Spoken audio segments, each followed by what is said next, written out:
एक लड़की थी, नाम था पीहू। ना माँ थी ना बाप, एक झोपड़ी में अकेली रहती थी। हर रोज सड़क किनारे बैठ जाती थी, फटे कपड़े, गंदे बाल और आंखों में भूख की जलती हुई आग। लोग आते जाते, कोई दान देता, कोई थूक के चला जाता, लेकिन पीहू कुछ अजीब थी।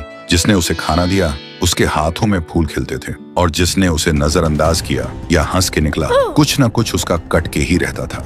एक दिन शहर का सबसे बड़ा ठेकेदार तिवारी सेठ को जोर से सूसू लगी थी। वहीं जगह आके गाड़ी रोकता है। गाड़ी से उतरते हुए देखकर पीहू हाथ जोड़ के बोली, भूख लगी है अंकल, कुछ दे दो।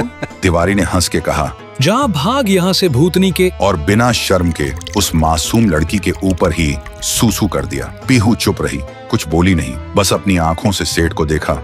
अगले दिन ब्रेकिंग न्यूज थी। तिवारी सेठ की गाड़ी का ब्रेक फेल हुआ था और पेड़ से टकराई और सिर धड़ से अलग। लोग बोले, कुदरत का न्याय है। लेकिन कुछ समझदार लोग धीरे से बोले, न्याय नहीं, ये उस भूखी बच्ची का श्राप है। और एक रात एक कॉलेज लड़का आया। पीहू ने हाथ फैलाया, भैया कुछ खिला दो, बहुत भूख लगी है। तेरा पेट नहीं भरेगा कभी, चल हट। लड़का बोल के चला जाता है। उसी रात 2 बजे वो लड़का सो रहा था। उसे एक आवाज सुनाई दी, अब तुझे भूख लगेगी, पर खाने को कुछ नहीं मिलेगा, कभी नहीं। अगली सुबह लड़का पागल हो चुका था। हर प्लेट से खाना गायब, जो भी खाना रखता था सब गायब हो जाता था। उसकी जिंदगी से भोजन नाम की चीज ही गायब हो गई थी। धीरे धीरे पीहू की कहानी फैल गई। जो उसे खिलाता है बच जाता है, जो हंसता है मिट जाता है। अब सड़क के कोने पे लोग लाइन लगा के खाना देने लगे डर के मारे। लेकिन ट्विस्ट ये है, पीहू कोई इंसान नहीं है, वो एक भूखी आत्मा है जो सालों पहले इसी जगह पर खाना मांग रही थी, और एक नशे में चली गाड़ी ने उसे कुचल दिया था। तब से ना उसकी लाश मिली ना इंसाफ मिला। उस दिन से वो बच्ची एक भटकती आत्मा बन गई। तभी उसकी नजर पड़ती है शांतिपुर में, सुंदर शांत, जहाँ लोग हंसी खुशी जीते थे, बच्चे गाना गाते हुए स्कूल जाते और रात में लोग छत पे तारे गिन के सो जाते। लेकिन उन्हें क्या पता था, उस सुकून पे अब अंधेरा छाने वाला था, क्योंकि उस गांव में लौट आई थी पीहू। गांव के बाहर एक स्कूल था और उसी स्कूल के सामने पीहू रोज बैठ जाती थी खाना मांगने के लिए। लोग आते जाते देखकर सोचते थे कोई बेघर बच्ची होगी। एक रात स्कूल का एक गार्ड रात में चौकीदारी करते हुए वहां से गुजर रहा था। पीहू उसे देखती है और बोलती है, मुझे भूख लगी है, कुछ खिला दो। गार्ड कुछ नहीं बोलता, सिर्फ घूरता है और अंदर जाकर सीसीटीवी चेक करने लगता है। तभी स्क्रीन से एक लाल हाथ निकलता है और अगले ही सेकंड में वो आदमी गायब। अगले दिन सुबह गांव में हंगामा मच गया। गांव के बीचों बीच एक पेड़ से गार्ड की लाश लटक रही होती है, मुंह छीला हुआ, आंखें बाहर, और सीने पे एक कागज चिपका होता है, भूख से मत खेलो। सब कांप गए, किसी को समझ नहीं आया किसने किया। उसी दिन 9वीं क्लास का एक लड़का खाना खाते हुए पीहू के पास जाता है और बोलता है, खाना चाहिए भिखारी, जा अपने बाप से मांग, और हंस के चला जाता है। पीहू कुछ नहीं बोलती, बस चुप रहती है। अगली रात उसकी माँ चीख चीख के रोड पे भागती है, मेरा बेटा अंदर से खाली हो गया है। डॉक्टर बोलते हैं, इसके अंदर ना दिमाग है, ना किडनी, ना लिवर, सिर्फ अंधेरा है। अगले दिन गांव के लोग इकट्ठा हो जाते हैं। सब बोलते, जब से पेड़ पे लाश लटकी थी तब से कुछ ना कुछ गलत हो रहा है। किसी ने सजेस्ट किया शांति के लिए पूजा करनी होगी। फिर रात में एक बड़ा पंडित बुलाया गया। पूरा गांव जमा हुआ था। पूजा शुरू होता है, लेकिन जैसे ही पंडित ने पहला मंत्र बोला, जोर का धमाका हुआ। पंडित का शरीर फट के टुकड़ों में बिखर गया। चारों तरफ खून और मांस के लोथड़े उड़ गए। लोगों की चीख पुकार मच गई और उसी खून से एक दीवार पे लिखा हुआ था, मुझे पूजा नहीं खाना चाहिए था। पीहू के डर ने गांव के लोगों को पागल कर दिया था। कोई स्कूल नहीं जा रहा था। बच्चे खिड़कियों से पीछे छुप के बाहर झांकते थे। लेकिन पीहू अभी भी उसी स्कूल के सामने बैठी मिलती थी, जुबान पे एक ही लफ्ज, मुझे भूख लगी है।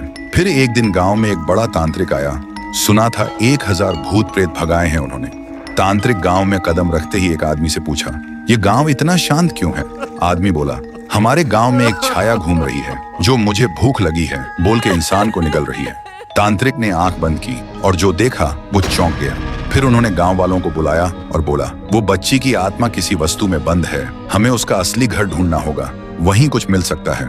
फिर एक रात गांव के 2 जवान साहसी लड़के पीहू का पीछा करते हैं और देखते हैं पीहू एक पुरानी झोपड़ी के अंदर जाती है। दोनों चुपके से झांकते हैं। पीहू एक पुरानी गुड़िया के सामने और उससे बात कर रही होती है जैसे वो जिंदा हो। दोनों देखकर चौंक जाते हैं। फिर अगली सुबह वही 2 लड़के झोपड़ी में जाकर वो डॉल उठाते हैं और ले जाते हैं तांत्रिक के पास। तांत्रिक डॉल को देखकर चिल्लाता है, यही है, इसी में बंद है वो बच्ची की आत्मा, इसे आग में जलाना होगा, तभी सब खत्म होगा। फिर रात में तांत्रिक गुड़िया को आग में डाल के हवन करता है, जोर जोर से मंत्र जप करता है। तभी एक भयानक चीख गूंजती है, मैं भूखी हूँ, और अचानक वो डॉल हवा में उड़ जाती है और सबके सामने उस डॉल से निकलती है पीहू। और जिन लोगों ने उस डॉल को छुआ था उनके शरीर एक एक करके पंडित जैसे फट जाते हैं। ये सब देखकर तांत्रिक भागने लगता है, लेकिन अचानक रास्ते बंद हो जाते हैं। वो पलट के देखता है, उसके सामने खड़ी होती है पीहू और वो बोलती है, तू मुझे जलाना चाहता था, अब तू जल। एक ही सेकंड में तांत्रिक के शरीर में आग लग जाती है और वो जलकर राख हो जाता है। उस रात के बाद गांव वालों को सब समझ आ गया था, पीहू ने सिर्फ उन्हीं को मारा जिन्होंने उसे दर्द दिया था, भूखा छोड़ा था, बाकी सब लोग ठीक थे। अगली सुबह गांव के सब लोग पीहू के सामने खाना लेकर आए और रो पड़े, बोले, हमें माफ कर दो, हमने तुम्हें भूतनी समझा, लेकिन तुम तो देवी हो जो सिर्फ भूखी थी। पीहू ने एक मुस्कान के साथ थाली में से एक निवाला उठाया और जैसे ही उसने वो खाया, उसका रूप हल्की रोशनी में बदलने लगा, फिर वो हवा में मिल गई।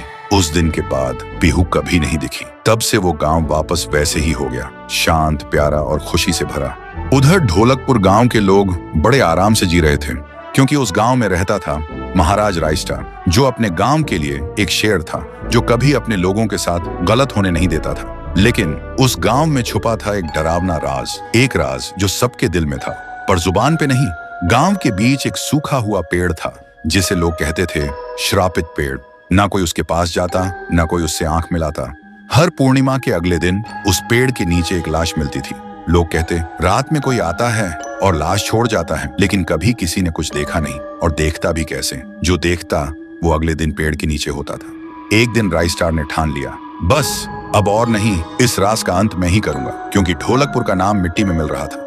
फिर एक पूर्णिमा की रात राइस्टार चुपके से जाकर पेड़ के पास बैठ गया। रात के 2 बजे एक आवाज आई, Tung tung tung tung tung tung tung tung tung सहूर।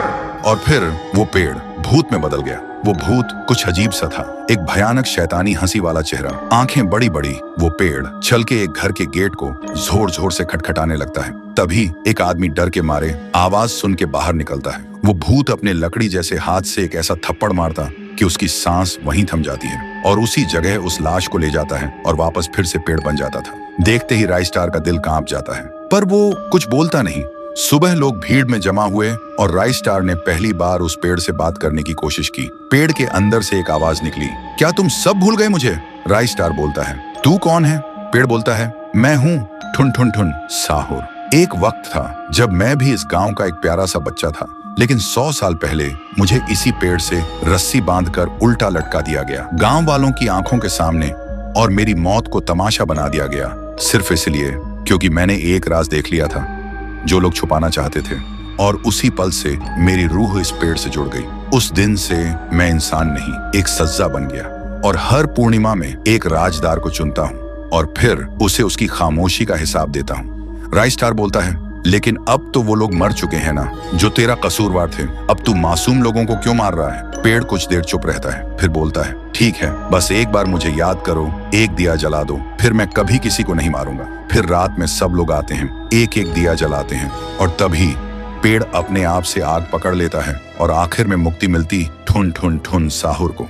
उस दिन के बाद गांव में कभी कोई लाश नहीं मिली। हर पूर्णिमा में लोग एक दिया जलाकर उसकी यादों को जिंदा रखते हैं, क्योंकि अगर भूल गए तो सपने में एक आवाज सुनाई देती थी, Tung tung tung tung tung tung tung tung tung सहूर।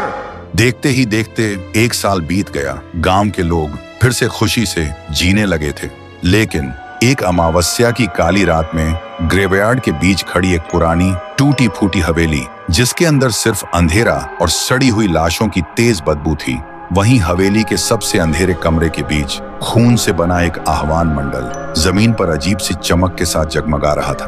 उसके बीच एक पुरानी गुड़िया रखी थी, और आह्वान मंडल के इर्द गिर्द 3 तांत्रिक उस गुड़िया पर श्रापित काला जादू की विधि कर रहे थे। 3 तांत्रिकों की आवाज एक साथ गूंज रही थी।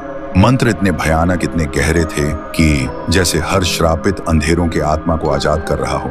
तभी हवेली के अंदर चारों तरफ से हर तरह के भूत प्रेत की आत्माएं हवा को चीरते हुए सीधा उस गुड़िया के अंदर घुसने लगी, और जैसे ही आखिरी आत्मा घुसी, गुड़िया की आंख खुल गई, और अचानक वो 3 तांत्रिक टुकड़े टुकड़े होकर बिखर गए। तभी गुड़िया उठती है और जोर जोर से हंसने लगती है। उसका हंसना इतना तेज, इतना खौफनाक कि पूरा ग्रेवयार्ड कांप उठता है और पैदा हुई शैतानी रूह से भरी एक राक्षसी गुड़िया। फिर एक दिन गांव के कोने में दो छोटी बच्ची गाना गाते गाते खेल रही थी। तभी वो गुड़िया आती है और दो बच्चों का गाना चुपचाप एक अजीब सी मुस्कान के साथ सुनने लगती है। उसकी हरकतें एकदम अजीब थी और जैसे ही बच्चों ने उस गुड़िया को देखा, उनका गाना एकदम बीच में रुक गया, क्योंकि इससे पहले उन्होंने कभी चलती हुई गुड़िया नहीं देखी थी। अगले ही पल वो गुड़िया दोनों बच्चों के करीब आई और उनका खून चूस कर दोनों को मार देती है। फिर एक रात कुछ ऐसा हुआ जो फिर से ढोलकपुर वालों की रातों की नींद हराम हो गया। लाशें फिर से मिलने लगीं। हर 2 दिन बाद किसी न किसी के घर के सामने एक कटी हुई लाश पड़ी होती। गांव फिर से कांप उठा। एक दिन सब लोग महाराज के पास पहुंचते हैं और रो रो कर गांव की घटनाओं के बारे में बताते हैं। रात को महाराज 2 सेनापतियों से कहते हैं, जाओ और खोजो इस कांड के पीछे कौन है। लेकिन सुबह सिर्फ उनकी लाशें लौट कर आईं। एक का सिर था ही नहीं, दूसरे के पैर कट चुके थे। महाराज समझ गए कुछ तो लौट आया है, कुछ जो सिर्फ मौत का खेल खेल रहा है। और फिर कहते हैं, अब इस जंग का सामना मुझे ही करना होगा। उसी रात महाराज चुपके से गांव में आते हैं और एक पेड़ के पीछे खुद को छुपा लेते हैं। और ठीक रात के 2:30 बजे अचानक कहीं से धुआं छा जाता है और उस धुएं के अंदर से एक आवाज आती है,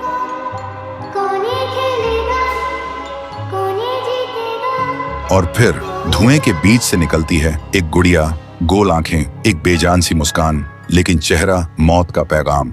वो गुड़िया एक घर के गेट तक जाती है और बच्चों जैसा एक गाना गाने लगती है। उसके गाने की आवाज सुनकर एक आदमी बाहर आता है और अगले ही पल वो गुड़िया उसका सिर चबा जाती है। वो आदमी तड़प तड़प के वहीं जमीन पर गिर जाता है। महाराज सब कुछ देखते हैं, उनकी आंखें भर जाती हैं। उन्हें समझ आ जाता है इसके सामने जाना मतलब खुद का अंत लिखना है। अगली सुबह गांव के लोग इकट्ठा होते हैं। महाराज कहते हैं, ये पिछले भूत से भी ज्यादा डरावनी है। इसे सिर्फ वही हरा सकता है जो मौत को पहले ही हरा चुका है। और फिर एक पूर्णिमा की रात सब लोग दिया जलाकर पुकारते हैं, आप वापस आइए, आपके बिना ये गांव जिंदा तो है पर जीने जैसा नहीं। तभी एक आवाज गूंजती है, Tung tung tung tung tung tung tung tung tung sahur. और उसी देह की आग से एक जलता हुआ पेड़ बनने लगता है और उसी पेड़ में से ठुन ठुन ठुन साहुर निकलता है। तभी फिर से वही धुआं छा जाता है और उसके साथ ही एक आवाज। सब लोग घुटनों के बल गिर जाते हैं और कांपती आवाज में बोलते हैं, हमें बचाइए, वो आ गई है। ठुन ठुन ठुन साहुर एक जोरदार जंप करता है और सीधा उस धुएं में घुस जाता है और शुरू होती है एक आखिरी जंग। ठुन ठुन ठुन साहुर और गुड़िया की। जमीन कांपने लगती है, आसमान से बिजली गिरती है और जब धुआं हटता है तो दिखाई देता है गुड़िया बिखर चुकी थी। हाथ अलग, सिर अलग, पैर अलग। और तब से गांव में फिर से एक नई सुबह हुई। महाराज मुस्कुराए, गांव वाले जीने लगे और उस दिन के बाद ठुन ठुन ठुन साहुर सिर्फ एक भूत नहीं रहा, गांव का रक्षक बन गया। लेकिन उसी रात कुछ ऐसा हुआ जो किसी को भी पता नहीं चला। गुड़िया का सिर, हाथ, पैर अपने आप जुड़ने लगे थे और फिर वो वहां से चली गई। उधर शांतिपुर में शादी हो रही थी। पूरा गांव शामिल था, सब धूमधाम से शादी मना रहे थे। और तभी गुड़िया जमीन में लेटे हुए आती है और अचानक उठकर सीधा दुल्हन को खा जाती है। ये देखते ही लोगों के बीच में अफरा तफरी मच जाती है। कोई भागता है, कोई चिल्लाता है और वो गुड़िया खड़े होकर एक बच्चों जैसा गाना गाती है और फिर एक के बाद एक सबको मौत के घाट उतार देती है और फिर वो गायब हो जाती है। गांव फिर से कांप उठता है। सुबह सब लोग इकट्ठा होते हैं और कहते हैं, वो भूखी लड़की वापस आ गई है। इस बार एक गुड़िया बन के लोग घुटनों के बल गिर जाते हैं और रो रो कर कहते हैं, हे भगवान हमें बचाओ। तभी गांव का मुखिया आता है और गुस्से में कहता है, चाहे वो कोई भी हो, है तो एक गुड़िया ही ना, आज रात मैं उसे खुद गांव से निकालूंगा। फिर रात के ठीक 2:30 बजे मुखिया अपने 2 चेलों के साथ गांव के बीच खड़ा होता है और फिर वही धुआं छा जाता है और वही आवाज। वो गुड़िया धुएं से निकलती है और सीधा मुखिया के पास चल के आती है। मुखिया कहता है, निकल जा मेरे गांव से, नहीं तो तुझे यहीं बिखरा दूंगा। गुड़िया हंसती है और कहती है, तेरे से पहले भी किसी ने ये सोचा था। और उसी पल वो गुड़िया बड़ी होने लगती है और अपनी पैर से तीनों को कुचल के मार डालती है। सुबह जमीन पे सिर्फ खून के धब्बे रह गए थे, लाशें जैसे हवा हो गई हो। लोग समझ गए ये कोई आम गुड़िया नहीं, इसके अंदर कुछ और ही शक्ति है। तभी गांव की एक बूढ़ी औरत कहती है, इस गुड़िया को हम गांव से नहीं निकाल सकते, इसे तो सिर्फ पीहू ही गांव से निकाल सकती है। फिर सभी लोग उसी जगह जाकर खाना रखते हैं और दिल से पीहू को पुकारते हैं, भूखी देवी वापस आइए, गांव को बचाइए। तभी जमीन से एक आवाज निकलती है और मिट्टी से बनने लगती है पीहू। लोग चिल्लाकर कहते हैं, देवी हमें बचा लो।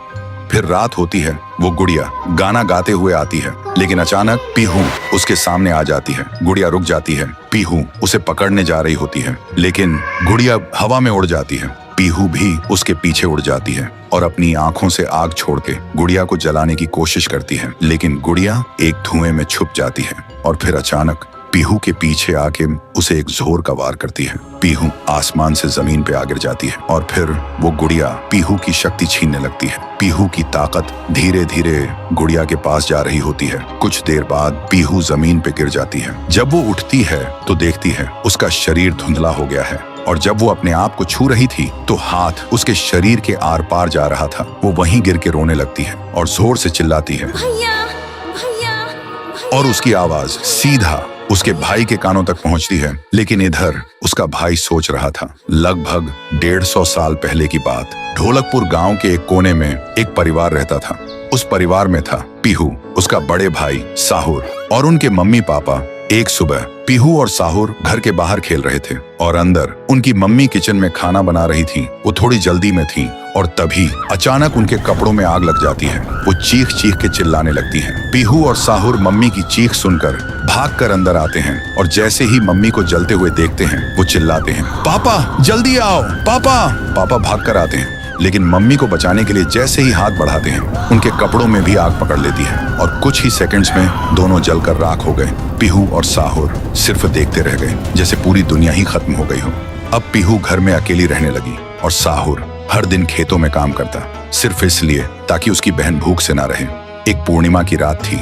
साहुर खेतों से काम करके घर लौट रहा था। तभी उसकी नजर जाती है एक घर की खिड़की पर। वो देखता है एक आदमी किसी का खून कर रहा था। ये देखते ही साहुर के पैर कांपने लगे और जैसे ही वो पीछे मुड़ता है एक और आदमी हाथ में खंजर लेकर खड़ा था। वो आदमी बिना कुछ कहे साहुर पर वार कर देता है। फिर गांव के लोगों को इकट्ठा करते हैं और वही आदमी चिल्लाता है, ये लड़का मेरे घर में घुसकर चोरी कर रहा था और जब मैंने रोका तो मुझे ही मारने की कोशिश की। अब आप लोग ही बताओ इसके साथ क्या किया जाए। गांव वाले गुस्से से भड़क उठते हैं और चिल्ला के कहते हैं, इसे उस पेड़ पे जिंदा उल्टा लटका दो। साहुर गिड़गिड़ाता है, मैं बेकसूर हूँ, मैंने कुछ नहीं किया। लेकिन गांव के किसी ने भी उसकी एक ना सुनी। उधर उसकी बहन रात भर उसका इंतजार करती रही और सुबह जब वो उसे ढूंढने निकली तो देखती है उसका भाई गांव के बीच वाले सूखे पेड़ से उल्टा लटका हुआ है। ये देखते ही पीहू टूट जाती है, जोर जोर से चीखने लगती है और उसकी चीख पूरे गांव में गूंज जाती है। फिर गांव वाले पीहू को भी चोर का बहन कहकर गांव से निकाल देते हैं और तब से साहुर की आत्मा उस पेड़ के अंदर समा गई थी और पीहू गांव के बाहर एक झोपड़ी में रहने लगी थी। रोज एक पेड़ के नीचे बैठकर भीख मांगती थी, लेकिन कोई भी उसे कुछ भी खाने को नहीं देता था। वो बस भूखी पेट पेड़ के नीचे लेटी रहती थी। साहुर भी अपनी बहन का दर्द महसूस कर पाता था, लेकिन वो कुछ नहीं कर सकता था। फिर एक दिन पीहू रास्ते में खाना मांग रही थी और तभी एक नशे में चली गाड़ी ने उसे कुचल दिया था। तब से पीहू एक भूखी आत्मा बन गई जो हर गांव में भटकती थी, सिर्फ एक ही बात कहकर, मुझे भूख लगी है। ये सब याद करते ही तुंग तुंग तुंग साहुर की आंखों से आंसू टपकने लगते हैं और तभी उसे अपनी बहन की आवाज सुनाई देती है और बिना कुछ सोचे तुंग तुंग तुंग साहुरा उस सूखे पेड़ के अंदर से निकलता है और अंधेरे में सीधा उस आवाज की तरफ चल पड़ता है। उधर शांतिपुर गांव में रात के अंधेरे में लोगों में अफरा तफरी मच गया था। गुड़िया अब एक विशाल रूप ले चुकी थी, पूरे गांव में तांडव मचा रही थी, लोगों को पैर से कुचल रही थी। हर तरफ सिर्फ लोगों की चीख गूंज रही थी। पीहू अभी भी जमीन पे पड़ी होती है, उसकी रूह धीरे धीरे मिट जा रही होती है। तभी तुंग तुंग तुंग साहुर आता है और अपनी बहन को जमीन पर पड़ा देखकर उसकी आंखों से एक बार फिर आंसू टपकने लगते हैं। पीहू थोड़ा कांप के उठती है और कमजोर आवाज में पूछती है, तुम कौन हो? साहुर बोलता है, मैं तेरा भाई साहुर। पीहू का गला भर आता है और बोलती, भैया तुम यहाँ कैसे? साहुर कहता है, मेरी बहन ने पुकारा, मैं कैसे ना आता। फिर साहुर अपनी जादुई छड़ी घुमाता है और आसमान से एक तेज रोशनी पीहू पर आ गिरती है। उसी पल पीहू की सारी शक्ति फिर से लौट आती है। तभी गुड़िया तेजी से वही गाना गाने लगती है।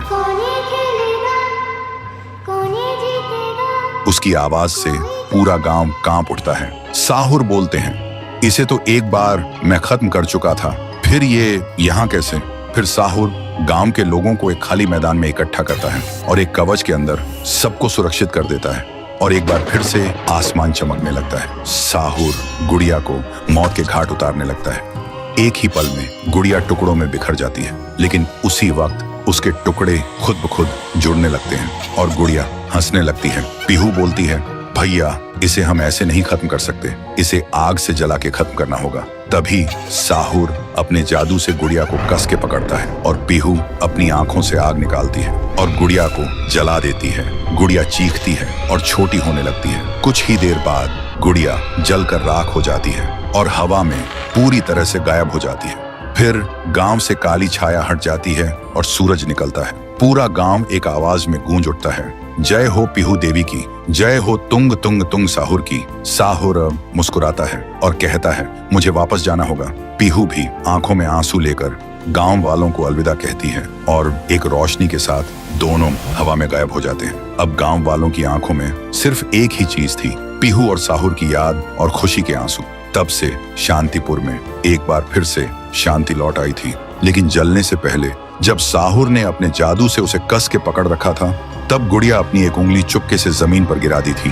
फिर गुड़िया आग में जलकर राख बन गई थी और वो उंगली अब भी वापस लौटने के लिए अपने वक्त का इंतजार कर रही है।